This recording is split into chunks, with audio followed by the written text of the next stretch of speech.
What's up, everybody? Brett here, back today with some more Total War Warhammer 2 hot multiplayer action. And this time, I'm going to be playing as the Tomb Kings, up against the Empire. My opponent, Confucio Osabio. I don't know what that name means, but he was a nice guy, super nice guy. Not everyone in the lobby waits for you to pick your army and then, do your army deployment. He was very polite. I will say, however, this is one of the most try-hard anti-Tomb Kings builds I've ever seen. And let's go ahead and slow-mo this business. So guys, most of you have watched my channel for a long time, maybe seen a lot of my Total War videos. You know that I don't try hard very much. I get some kooky idea in my head, some very small concept for like building a build, very, very clever. And I want to see what it does, how I can make it work. So today, my whole thing was to build around Ark in the Black and see just how many Spirit Leeches I could get in combination with, over the course of an entire battle, in combination with the Hero Titan and his natural affinity for magic. This bad boy gives you the Spirit Conduit. He improves your power recharge rate as well as your power reserves. And yeah, also has his own Spirit Leech and Shem's Burning Gaze. I wanted to test something out. That's it. That's all I really wanted, and I made a shell around it. Lots of basic skeleton warriors. I also brought a good bit of Ushabti, which is something you don't see very often anymore, and not super great versus the Empire, but it'll cut up low tier chaff units. It'll also do okay versus great swords. I've got double Ushabti Great Bow, even some Nehekara warriors. After I cut pretty much everything, all the mount options for the Tomb Prince, all the extra spells for Ark in the Black, I was able to afford some Nehekara warriors rather, which will come in handy this battle. Just having a nice wide front line. Skeleton archers, one group of those, and then some spearmen in the back. And I think that's pretty much it, man. Hero Titan, Ark in the Black, those are going to be kind of the big central points. And the Tomb Prince, man, he's going to do some good work. Oh yeah, I've got Carrion out on the flanks as well. So there he is. I think all I brought with him was Guardian, or I may have even cut Guardian. As a matter of fact, now that I say that, let me see. Is Guardian active? It's not. So I definitely cut it for even more cash. Probably to afford just one more unit. The Carrion, their job, I cannot see these silver bullets here because they do have stock. So their job was going to be and shut down these great cannons. Even if it was just temporarily. But I'm going to get opened up on here in a second. And I'm going to have to pull back. I'll also say, guys, and this is not a flex, not a burn, not anything. I was sitting here eating a hamburger last night. I was not expecting to save this replay. I had a hamburger in one hand, and I was like, after I made my hot groups, I was playing basically with just my mouse, which I would not recommend against good players, which this player definitely was. So you're going to see a few moments of, I would call it uncharacteristic miss micro. I do miss micro from time to time, don't get me wrong, but I don't miss micro that badly. But you're going to see a bit of that. But what was interesting in this game and why I'm casting it was I thought the ending one was very cool. I made some tactical choices, which I can't blame on a hamburger. Or maybe I can, depending on the hamburger. But I just want to talk about it. I want to talk about the Tomb Kings, the position that they're in, their weaknesses to fire. We've got spearmen in the front lines, probably just because they're cheap and durable and can deal with a lot of the large threats. They're going to be good versus my Ushabti. My opponent also brought the Warrior Priest. We could check out him. For Sigmar, and you'll see the silver bullets tore up my Carrion there.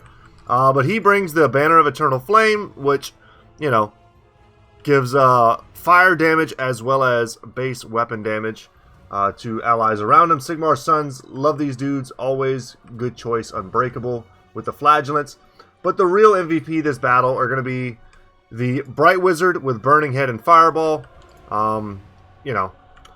It's standard. It's super standard at this point. And then Knights of the Blazing Sun.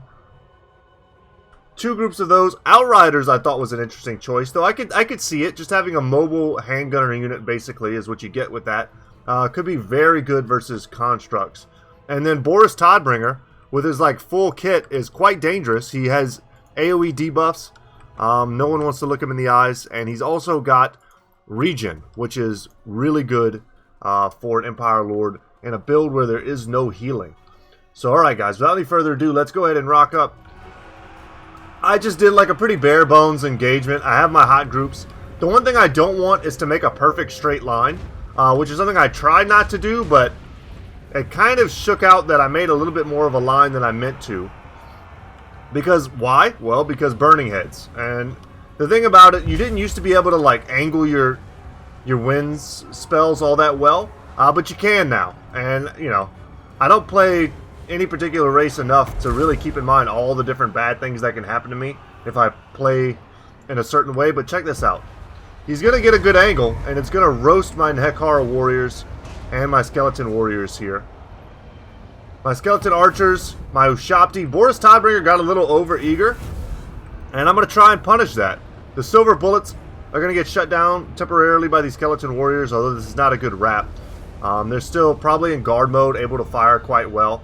I've got the Liber Mortis giving me physical resistance and leadership, keeping these units from crumbling temporarily. And I brought Arkin in here with his encouragement aura, hoping to keep these Nekara warriors fighting. And I'm just going to be spamming Spirit Leech, just seeing how many I could get. I got one off on Boris Tidebringer, as well as a Shem's Burning Gaze from my Hyro Titan, who's going to be moving in now. I didn't want him to fight in the forest versus spears, but I felt like if I didn't bring him in soon, my infantry over here and my Ushabti would just get overrun. My other group of Ushabti ended up over-chasing and getting caught up by the Knights of the Blazing Sun. One of the groups back here, I didn't notice at the time when I was playing. I only saw the one group. So I was caught a bit off guard, which is totally my fault. I didn't do my due diligence here, but I'm going to be able to push forward another Skeleton Spearman unit, and there goes another Burning Head. It's the name of this matchup. I wish that for the entirety of this battle, I had been shooting at the Bright Wizard instead of at Boris. Boris was quite a threat, but I think the Bright Wizard, already with 154 kills, was the bigger threat. My Ushabti summons is going to be triggering pretty damn early, thanks to how many units I'm losing. And fighting in the woods here is a nightmare. Let's go ahead and K-mode this. Get some of the cool animations from the Ushabti. Not the ones where they fall over. I'm talking about the ones where they, like, vivisect people. The Hyro Titan's in here. We might get some laser eyes. I found he had a hard time staying on target and didn't get a lot of kills. And you'll see here maybe even that I kept clicking on him, and then he kept, like, getting stuck on the trees. I wish I had never sent him into this engagement, because it ended up being, I think, a bit of a mistake. I tried to get him to duel the Warrior Priest. We got a Spirit Leech going off on him. I didn't want to overcast my Spirit Leeches, because I wanted to have as much Winds of Magic as possible. Another good Burning Head here. I'm going to get my Skeleton Archers out of the way in time. But, you know, that was a good spell. It probably is going to lead to the crumbling of my Skeleton Spearmen. My Carrion here are going to be quite the nuisance now. I'm sending him in to shut down whatever I can. If you Chevron up Carrion, like, I'm talking like rank 9, they can duel dragons. They can keep something like Boris Todbringer in the air fighting, like, forever. So I'm using them here to shut him down and to shut down these Outriders. I'm pushing through. I've got the Great Cannon offline. However, the Knights of the Blazing Sun are cleaning up stuff in the back line, and I'm being very cognizant of that. I got some summons down here earlier. I think they probably already crumbled. I don't know if that was them. But it was from the Sword of Arkin. What's it called again? Let's take a look at it. The Tomb Blade, that's correct. Which, as long as he fights in melee, he gets more charges of. So I'm trying to shut down these Outriders. I'm trying to get on Boris Todbringer. I know my Carrion are crumbling. I know my Hyro Titan's in a bad spot. My Ushabti and all my front line is pretty much gone. The only thing kind of keeping me in this right now are my Ushabti Great Bows.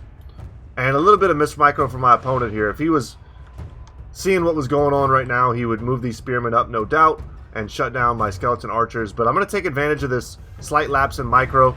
However, he does get another Burning Head and essentially one-shot my Skeleton Archers. Felt pretty bad. 229 kills on the Bright Wizard. 100% should have focused him. Should have recognized him as the true threat this battle and not Boris, whose regen is keeping him still in the fight. And check this out. Knights of the Blazing Sun are going to eat some Ushabti Bowfire on the way in. And I've got one coming from each side, so this is pretty scary business here. But if they can kill enough models, we can potentially get some sort of route. And I recognize the threat here. I know that my Hyro Titan is not long for this world. The Ushabti that are there supporting him are not going to be helpful for very much longer. You see there, I give it another attack order. I felt like I had dropped orders quite a bit this battle. I don't know. I noticed it a ton in my campaign play. Gonna get a Spirit Leech going off on these guys. Now keep in mind, if you're gonna do something like this, as we try to zoom in here, they come with a natural 25% magic resistance that most units don't have. So Spirit Leech not gonna be that effective. I just wanted to kill some models, and you see here we did, as they ran away. I wanted to break them. I don't want to fight these Knights of the Blazing Sun anymore. And nice, that fireball didn't kill any models. Skeleton Spearmen still fighting back here, fighting other Spearmen. Such high missile strength, 127 there. And I'm trying to help out my Hero Titan, but this battle's pretty much over, man. And there we go. With the Knights of the Blazing Sun getting seen off, the only real threat left is just the sheer mass of infantry. The Bright Wizard, you know, the fact that he used a fireball pretty much tells me everything I need to know. There's no good targets for a burning head anymore. But the fact that he is using a fireball, and he has used, I think, 3 or 4 burning heads, tells me that he's pretty much out of Winds of Magic. Alright, Knights of the Blazing Sun going off the battlefield. Now, the Tomb Prince is excellent here. He's an anti-large, armor-piercing duelist. And in conjunction with Arkan, whose weapon strength is 450 for a caster, that's quite high. It's not armor piercing. But he's also got 90 armor. It's easy to look at Arkan and think he's just a, you know, I don't know, like a wizard in rags, which is kind of what he looks like. But in reality, he's decently armored. He hits pretty hard. It's just his HP pool. It's basically as if, I don't know. I don't know what to compare him to. He's more heavily armored than the Warrior Priest, which is kind of crazy because this dude's wearing like full plate. But anyway, we're going to get in there and mix it up. I'm going to get another Skeleton Warrior summon and start ticking down that Tomb Blade again. But this Skeleton Warrior, while it's taking a ton of damage and it is getting wrecked, it's not going to get a lot of kills for me. What it is going to do is absorb a ton of the damage from all of these Spearmen. Outriders are attacking. It looks like they're shutting down my Ushabti Great Bows. It sucks. The Bright Wizard wanted to get in here and do some work, but he's also going to take some hits. He does do fire damage. And Boris Tidebringer has routed off the battlefield. We put some shots on him. The last few shots in my Ushabti. My opponent definitely wants to bring these Spearmen up and in. There go my Skeleton Warriors, and they're out of here. So let's see if we can stand up against this. So what I've got here that's quite the challenge are Sigmar's Sons, 35 of them. So in a blob like this, it's easy to start to think to yourself, I just need to attack anything. Anything I can attack, I need to attack. But the reality is, the Spearmen are not the threat. The Sigmar's Sons are. They have strong melee attack, melee defense, and decent weapon strength at 30. And they've got to go. They're unbreakable. Every model I kill right now is very important, whereas the Spearmen, you know, they might break off. You can see their leadership is already quite low. Arkan does cause fear. I mean, I guess as the Tomb Prince does, as most undead units do. But he... Also keep in mind, I don't have his curse. I really did cut him pretty bare bones for this battle. But we were able to duel off the Warrior Priest and wreck him. Boris Todbringer's offline. So that's all of the melee threats, other than potentially Sigmar's Sons, with 35 models. And you'll notice, guys, my Tomb Prince is wavering, even though he's standing shoulder to shoulder with Arkan. But here we go. Because we left Arkan in melee combat for so long, he was able to get yet another charge of his Tomb Blade. And that's just going to keep the balance of power in my favor long enough to help me out. And a point-blank fireball looked like it did some damage, but definitely really crushed my Skeleton Warriors. Maybe even killed some of his own Spearmen there. Probably not too many, but some. Alright, and we're starting to push them back. The Outriders here, only 3 ammo left. Now 2 ammo left. And thanks to these Spearmen, I mean, the Spearmen are really... Not the Spearmen, I keep saying Spearmen. The Skeleton Warriors, rather, they're really taking some of these shots in the back for me. Because if those shots were going straight into the Tomb Prince or straight into Arkan the Black, which it looks like he's trying to hit, they could be devastating. The Bright Wizard here is the only source of encouragement for our opponent. And my opponent, kind of wisely, he sees that I get this summon. He knows that summons are not going to last forever. So why not pull back? Why let me get you know, a ton of value off these summons. They got 42 kills. But how did they get those kills? Well, they got them because my opponent ran. All those units turned their back, and then my skeleton warriors were able to get the kills that way. Otherwise, if he had just stood and fight, I think we were in trouble. He was getting some routes there from the balance of power shifting. Maybe my opponent knows some things I don't know. Maybe he knows that he just needs another 1 or 2 winds of magic to get another fireball. I don't know, but what we've got here is 4 groups of spearmen. I would not have attacked this way. He's putting all of his units right in front of me.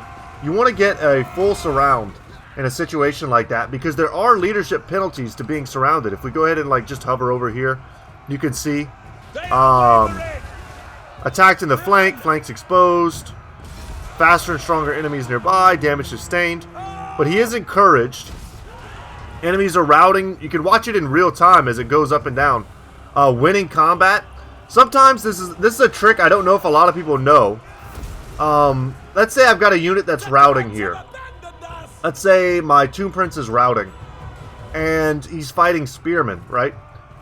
If I want him to stay in this fight, I would tell him to attack a large target that's nearby. Because in that duel, the AI counts that as him winning his fight. He's an anti-large specialist. If he's attacking an outrider who's in melee with him, all of a sudden he sees it, whoa, I'm winning the fight, and he gets a leadership bonus. I've stopped many a unit from routing over the years playing Warhammer, Total War Warhammer games, by using that one neat trick that scientists don't want you to know about. And it works. And I don't think a lot of people are aware of that. You can change targets in a melee scrum like this to a more viable target that your unit specializes against. It will count it as winning. You will get a leadership bonus. And there we go. I had to wait like another 70 seconds or something to get that last summon. And I think this is indeed my last skeleton summon. And everything is so low, they should be able to get kills. And that's going to be it. We're able to rout off the opponent into such a close battle. Whew. Ark in the Black with 89 kills, but that doesn't even begin to tell the tale of the tape. Because a lot of his damage was done with Spirit Leech. A lot of his kills I would wrap up in the Tomb of God dang, I'm always going to say it wrong. The Tomb Blade. The Tomb Blade, you know, if you rack up all the damage that those Skeleton Warriors did, all the damage that those Skeleton Warriors absorbed, the value of Arkan is pretty easily apparent. The Tomb Prince did a good job in the 4th quarter protecting Arkan, but the deal was, why did I bring him on foot? Why did I bring Arkan on foot? I wanted as much money to go as wide as possible. I wanted not to get gooned out by stuff like cannons or handgunners. And sometimes the best way to do that is just go on foot, deploy in the back of your formation, really scout out the enemy's formation, and then just try and have good positioning for the rest of the battle to make up for the fact that your lord and heroes are very, very slow. Yeah, I mean, my opponent, 252 kills. That's a lot of good value on this Bright Wizard. I thought the Warrior Priest is a good inclusion. Even Toddbringer managed to get some value despite being a massive target.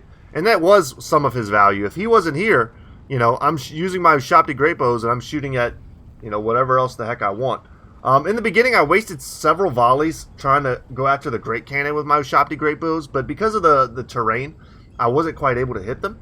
And yeah, Knights of the Blazing Sun, I think, are always going to be a value pick in this matchup. I was able to shut down the handgunners pretty early. I didn't let them get their stalk back. I sent in a unit. As soon as I saw them, I started marching some spearmen up and around my formation to get them. And yeah, man, the Flagellants are a good choice. Sigmar Suns are a good choice. Unbreakable units are generally good versus these chaff units here. But that is going to be it for me today. Thank you, Confucio, for being a great opponent.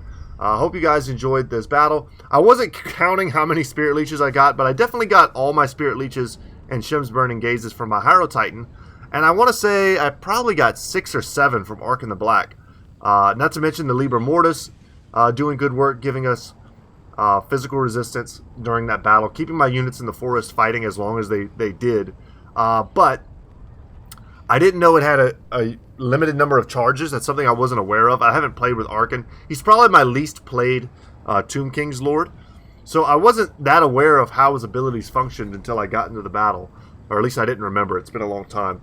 But yeah, I thought I'd have infinite Liber Mortises. I thought I had infinite skeleton summons as long as I stayed in combat. But I was incorrect, and that's why we play to learn. That's it for me today, guys. Thank you so much for watching. I hope you enjoyed today's battle. And yeah, Brett, Goodtalk Gaming, and I'll see you in the next one. Later, y'all.